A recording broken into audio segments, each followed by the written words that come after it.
Ever felt like you were invisible?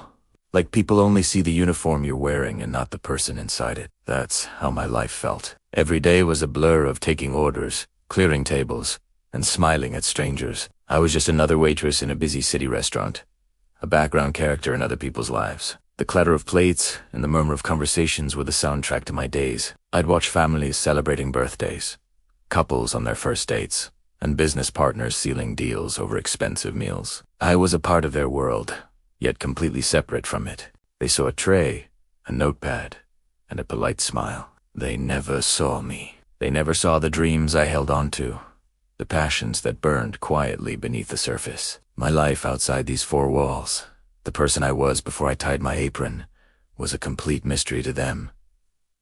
And honestly, most days, I was okay with that. It was just a job, a way to pay the bills. The real me was tucked away, waiting for a different kind of stage. But I never imagined that stage would find me right here, in the middle of a dinner rush, under the crystal chandeliers of the very restaurant where I felt so unseen. My name is Clara, and for the past 2 years, this restaurant has been my world. It's a high-end place, the kind with white tablecloths and a grand piano sitting silently in the corner. That piano. It was both a comfort and a torment. It was a magnificent Steinway, its polished black surface reflecting the soft lights. Most nights, a professional pianist would play, his fingers gliding over the keys, filling the air with classical melodies. But sometimes, it sat empty, a silent giant. During my breaks, when no one was looking, I'd trace the outline of the keys with my finger, never daring to press down. It was a ghost of a life I once knew, a world I'd left behind. Before the bills piled up, before life got complicated, music was my everything. I had spent my childhood in front of a piano, my fingers dancing across the ivories. It was my voice, my escape, my greatest joy. But dreams don't always pay the rent, so I packed mine away, alongside my sheet music, and traded them for an apron and a steady paycheck. The regulars here knew me as the quiet waitress, the one who always remembered how they took their coffee. They had no idea that the same hands pouring their wine once played Chopin and Rachmaninoff.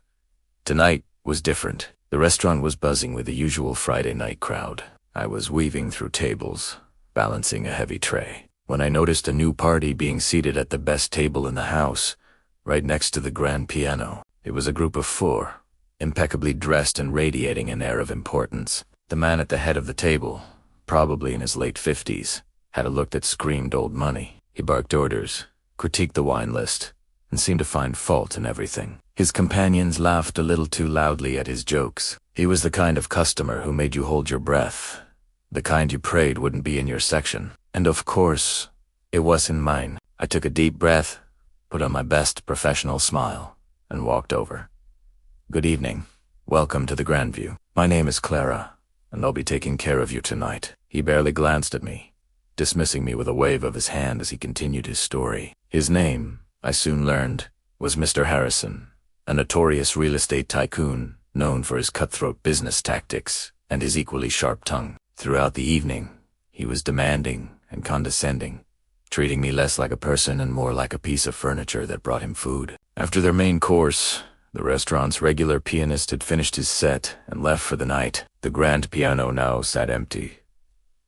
Mr. Harrison, emboldened by a few glasses of expensive wine, turned his attention to it. "What a shame," he said loudly to his guests. "A beautiful instrument like that, just sitting there. You know, I've always believed that talent is the true measure of a person, not what uniform they wear." He then turned and looked directly at me as I was clearing their plates. His eyes held a glint of amusement, a challenge. "You, waitress?"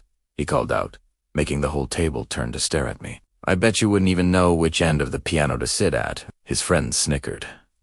I felt a flush of heat creep up my neck. My first instinct was to just smile politely, mumble an apology, and walk away. It was my job to be agreeable, to not cause a scene. But something in his condescending tone, in the dismissive way he looked at me, snapped a wire inside. Years of frustration, of feeling invisible, of hiding who I really was, all came bubbling to the surface. My hands, still holding a stack of dirty plates, trembled slightly.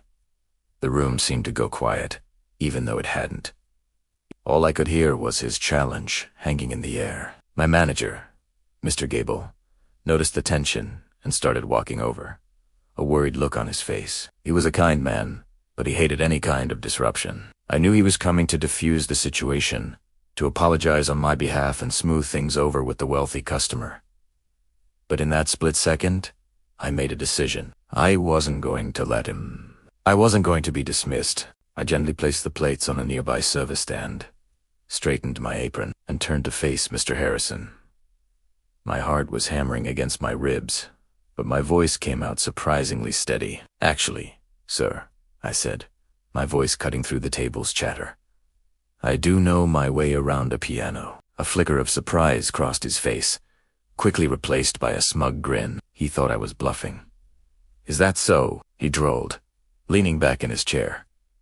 "Well, talk is cheap. I have a little proposition for you." He pulled out a thick money clip from his pocket. "I'll bet you $1,000 you and play a single piece that would impress me." The entire table gasped. $1,000. That was more than a month's rent. It was an absurd, arrogant gesture, meant to humiliate me. He was so sure of himself, so certain that the little waitress couldn't possibly possess any real talent. All eyes in the restaurant were on us now. The quiet murmurs had died down, replaced by a tense silence. Diners at other tables were turning in their chairs, curious about the drama unfolding. My manager had stopped in his tracks, his mouth slightly agape. He looked like he was about to intervene, but I gave him a subtle shake of my head. This was my moment. This was my challenge to accept or decline. The $1,000 was tempting, but it wasn't about the money anymore. It was about the look on Mr. Harrison's face. It was about the years I had spent silencing a part of myself. It was for every person who had ever been judged by their job title. I looked him straight in the eye. "You're on," I said. A wave of whispers rippled through the room. Mr. Harrison's smug grin widened. He thought he had me trapped. He gestured grandly towards the piano. "Be my guest. The stage is all yours." I walked towards the piano, my legs feeling a little unsteady. The polished wood felt cool under my fingertips as I sat down on the bench. It felt familiar, like coming home after a long time. I took a moment to adjust the bench, to let the silence of the room settle. I could feel every single person watching me, waiting. I closed my eyes for a second, took a deep breath, and let it out slowly. I wasn't Clara the waitress anymore. I placed my hands over the keys. For a moment, my mind went blank. The pressure, the stares, it was overwhelming. But then, I thought about all the hours I had practiced, all the love I had poured into this instrument. My fingers found their place, and I began to play. I didn't choose a simple tune to prove a point. I chose Chopin's Fantasie Impromptu. It was a piece that was both technically demanding and emotionally profound. A storm of notes and feelings. The opening notes cascaded into the silent room, fast and delicate. The music flowed from me, a torrent of pent-up emotion and years of suppressed passion. My fingers, which moments ago were clearing plates, now flew across the keyboard with a precision and speed that I thought I had lost. The melody shifted from a frantic, racing pace to a slow, heartbreakingly beautiful middle section. This was my story. The frantic parts were the rush of my daily life, the struggle to get by. The slow, beautiful melody was the dream I kept hidden, the person I truly was. I poured all my frustration, my hopes, my quiet defiance into the music. The restaurant, the tables, the customers, it all faded away. It was just me and the piano, speaking a language everyone could understand. As the final, thunderous chords of the piece echoed through the restaurant, a profound silence followed. It was so quiet, you could hear a pin drop. I kept my hands on the keys for a moment longer, letting the last vibrations fade, my chest heaving with the effort and the emotion of it all. Then, slowly, I opened my eyes. The first thing I saw was Mr. Harrison's face. His jaw was hanging open, his smug expression completely gone, replaced by one of pure, unadulterated shock. His companions were staring at me, their eyes wide with disbelief. Then, someone at a far table started to clap. Another person joined in, and then another. Within seconds, the entire restaurant was on its feet, erupting in a wave of thunderous applause and cheers. It was overwhelming. People were smiling. Some even had tears in their eyes. It wasn't just applause for a well-played song. It felt like they were applauding me. Clara, for the first time, my manager, Mr. Gable, was beaming, clapping louder than anyone. I felt a blush rise to my cheeks, but this time it wasn't from embarrassment. It was from pride. Primera de Doni, Italiano. I had not only met the challenge, but I had shattered it. I stood up from the piano bench and gave a small, shaky bow. The applause continued. As I walked back towards the table, the crowd parted from me as if I were royalty. When I reached Mr. Harrison, he was still looking at me with that same stunned expression. He slowly stood up. He didn't look arrogant anymore. He looked humbled. He reached into his pocket, pulled out his money clip, and counted out 10 crisp $100 bills. He held them out to me. "I have never been so happy to lose a bet in my entire life," he said, his voice quiet and sincere. That was extraordinary, truly extraordinary. I am so sorry. I took the money, my hands still trembling slightly. "Thank you," I said softly. But it was what happened next that meant more than any amount of money. From that night on, everything changed. News of the piano-playing waitress spread like wildfire. Customers came in specifically asking for me, hoping I might play again. Mr. Gable offered me a permanent position as the restaurant's resident pianist, with a salary that meant I could finally hang up my apron for good. Mr. Harrison became a regular, but a different kind of regular. He always requested a table where he could listen to me play, and he treated me and the rest of the staff with a newfound respect. That night was more than just a performance. It was a turning point. It taught me that you can't let your circumstances define who you are. The uniform I wore didn't erase the talent I held inside. It was a powerful reminder that there is often so much more to people than what you see on the surface. That quiet person serving you coffee might be a brilliant artist, a gifted writer, or a phenomenal musician. Everyone has a hidden story, a secret passion waiting for its moment to shine. I finally found my stage in the most unexpected of places, and it reminded me to never hide my light again. Now, every night, when I sit down at that grand piano, I don't see a room full of strangers. I see an audience, and I'm no longer invisible. I'm exactly where I'm supposed to be. Thank you so much for watching my story. If it resonated with you, please hit that like button and subscribe for more content. Remember to never be afraid to show the world who you really are. You never know whose life you might change, especially your own. Her fingers finally touched the keys, and the first note slipped out so softly it almost vanished into the air, like a fragile whisper, unsure if it deserved to be heard. For a moment, nothing in the room seemed to change. Plates still clinked. Low conversations continued, and it felt as if the sound would dissolve unnoticed, lost among ordinary noise. Then came the second note, clearer, stronger.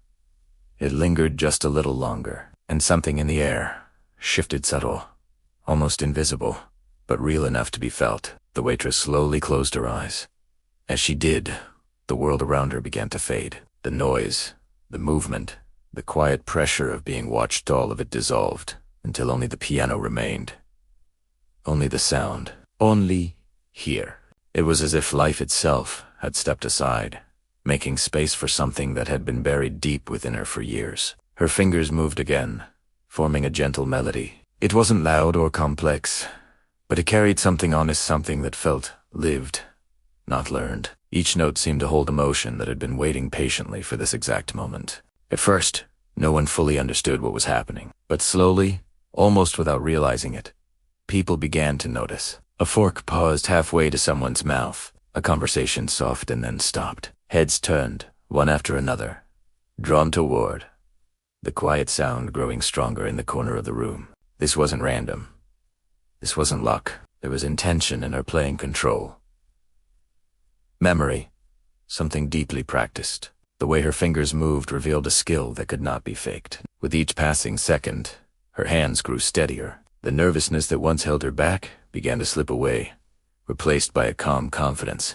The notes connected effortlessly now, flowing like a story that already knew where it was going. It became clearer. It was not something new. This was something she had once known deeply, something life had forced her to leave behind. The melody expanded, becoming warmer, fuller. It filled the room in a way that felt almost physical, like a memory returning after a long silence. The man who had laughed earlier leaned forward without noticing.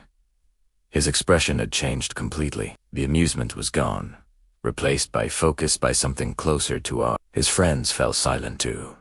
Now, the entire room was listening. In that moment, she was no longer just a waitress moving quietly between tables. She had become the center of the space, the quiet force pulling every eye, every thought toward her. Her fingers moved faster now, still precise, still controlled. Her shoulders relaxed.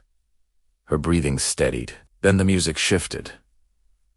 It deepened. Each note began to carry more weight, more feeling. It rose and fell like a voice speaking without words, reaching into something personal inside every listener. The room fell completely silent. Even the faint sounds from the kitchen seemed to disappear, as if time itself had slowed down just to listen. A man near the window gently placed his cup down, careful not to make a sound. A woman leaned forward, her eyes fixed, completely absorbed.